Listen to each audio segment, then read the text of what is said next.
Good evening बेटा। ये बेटा आपका ये क्वेश्चन नंबर 12 है एप्लीकेशन ऑफ ट्रिग्नोमेट्री से। आज मैं इस क्वेश्चन को आपके सामने सॉल्व कर रहा हूं, आप इसे ध्यान से देखिए। क्या है इसमें लिखा है, from the top of a 7 metre tall building.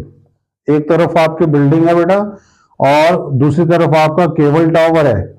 सो ये दोनों चीजें आमने सामने हाइट वाली है। सो चलिए मान लीजिए कि ये आपकी बिल्डिंग की हाइट है और इसके सामने ये टावर हो गया। टावर की हाइट को हमेशा ऊंचा मानना है आपने। इसमें एक चीज आपको दी है, बिल्डिंग की हाइट आपको दी है 7 मीटर और इस चीज की हाइट आपको फाइंड करनी है। इसके बाद ये लिखा है कि from the top of the building, building के टॉप से लेके टॉप ऑफ द टावर तक जो एंगल ऑफ एलिवेशन है वो दिया है बेटा 60 डिग्री। This angle is 60। ठीक हो गया, ये 60 है। फिर यहीं से लिखता है कि इसी के टॉप से, from the top of, from word एक ही बार लिखा है, इसके टॉप से, बिल्डिंग के टॉप से एलिवेशन ऑफ केबल टावर जो है वो 60 है और एंगल ऑफ डिप्रेशन इसके फुट के साथ 45 है। तो फुट किसका, टावर के फुट के साथ इसका जो एंगल ऑफ डिप्रेशन है, डिप्रेशन होता है नीचे की तरफ झुकना, सो दैट इज 45 डिग्री। ये दोनों angle of elevation and angle of depression दिए हैं आप। तो आपको फाइंड क्या करना है, आपको इसकी हाइट निकालनी है, टोटल हाइट निकालनी है बेटा। ये देखिए ए बी आपका 7 मीटर है, सो नेचुरली ये भी आपका 7 मीटर हो जाएगा क्योंकि ये रेक्टेंगल है। रेक्टेंगल की अपोजिट साइड्स क्या होती हैं, इक्वल होती हैं। और रह गया सिर्फ ऊपर वाली हाइट, तो आपको सिर्फ इतना ये हाइट फाइंड करनी है। उसके बाद इसका दोनों को प्लस करेंगे तो टोटल हाइट आ जाएगी। तो हमें केबल टावर की हाइट को फाइंड करना है, यानी इसको फाइंड करना है। अब आप देखें क्या कैसे फाइंड होगा।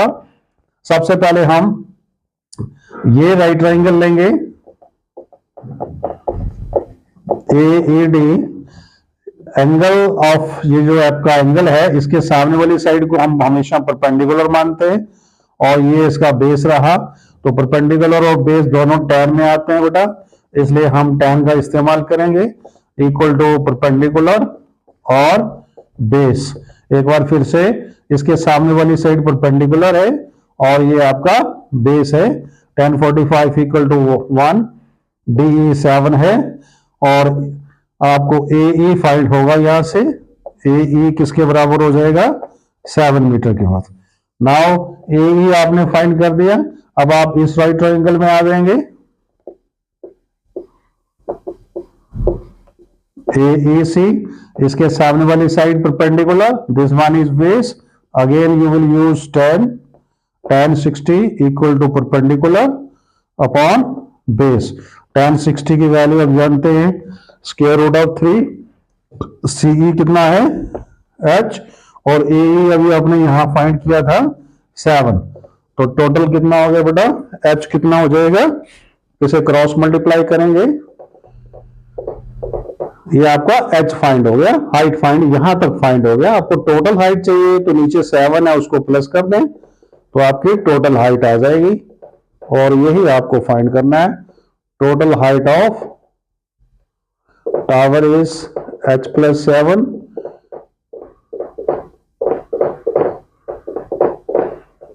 सो दिस इज, ये आपकी टोटल हाइट आपकी फाइंड हो गई। तो बेटा इस तरह से आपने इसकी हाइट फाइंड करनी है। आई होप कि ये आपको क्वेश्चन अच्छे से समझ आया होगा। सो अगर ये समझ आया बेटा इसको, so please share it and subscribe the channel. I am requesting you please again and again, please subscribe the channel. इससे क्या है कि मुझे भी इंकरेजमेंट मिलती है कि मैं और आपके लिए कुछ अच्छा कर सकूं, वीडियो बना के आप तक पहुंचा सकूं। Thank you very much.